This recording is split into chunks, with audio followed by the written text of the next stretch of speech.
टिटिया ऐसन दलवा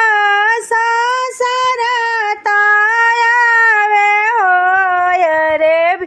बिजुली ऐसन दलवा तड़कतावे हो। चिटिया ऐसन दलवा ससरतावे हो रे बिजुली ऐसन दलवा तड़कतावे हो। अरे अग्नि ऐसन दलवा धधकतावे हो रे अग्नि ऐसन दलवा धधकतावे हो रे गंगा जमुनवा ऐसन तूफान ले आवे हो रे गंगावा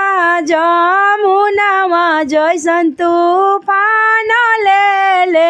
आवे हो। अपना दुआरवा से देखा बेटी के पापा हो रे इह दलवा हो दलवा के करसिरे आवे हो रे इह दलवा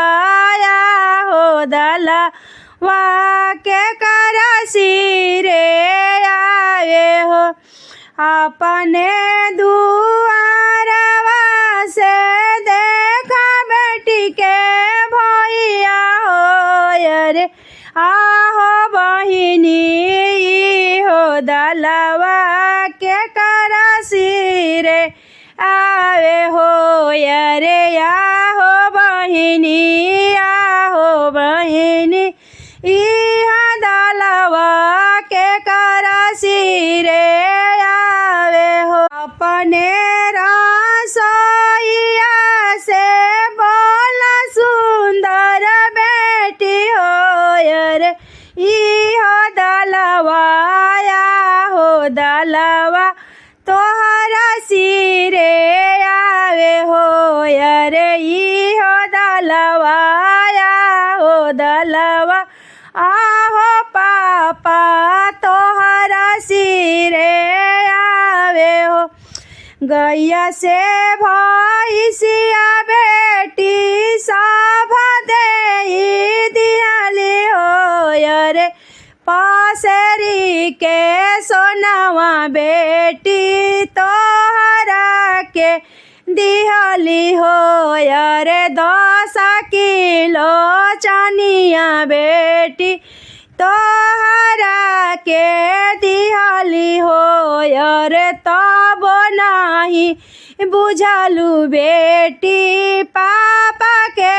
मरम हो रे तब नाही बुझलू बेटी पापा के मरम हो। जनते तारहला पापा धिया नहीं आपन हो रे काहे तू पोसल पापा आपन घरवा धियावा हो रे काहे तू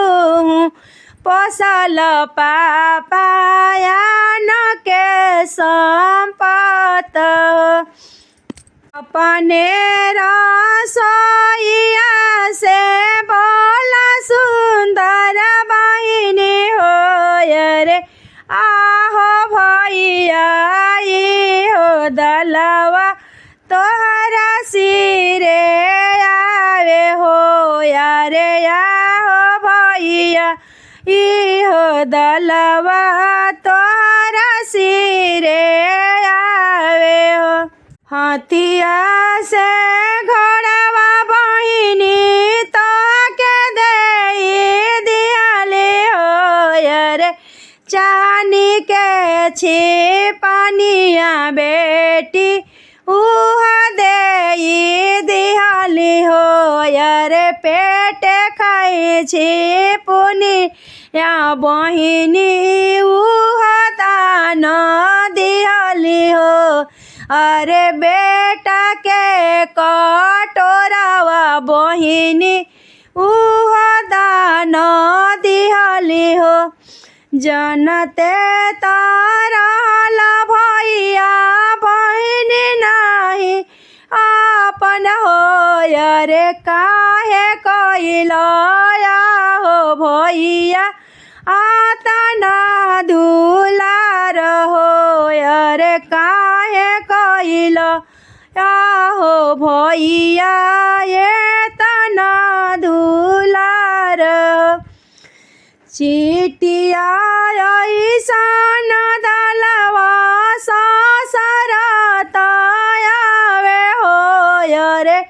पुरैन ऐसन दलवा पसरत आवे हो अरे अग्नि ऐसन दल धधकती आवे हो अरे बिजुली ईसान दलवा चमकती आवे हो अरे बिजुली ईसान दलवा चमकत आवे हो अरे बढ़िया के पनिया ऐसन पसरत दलवा आवे हो अरे पानिया ही बाढ़ब दल ससरत दलवा आवे हो।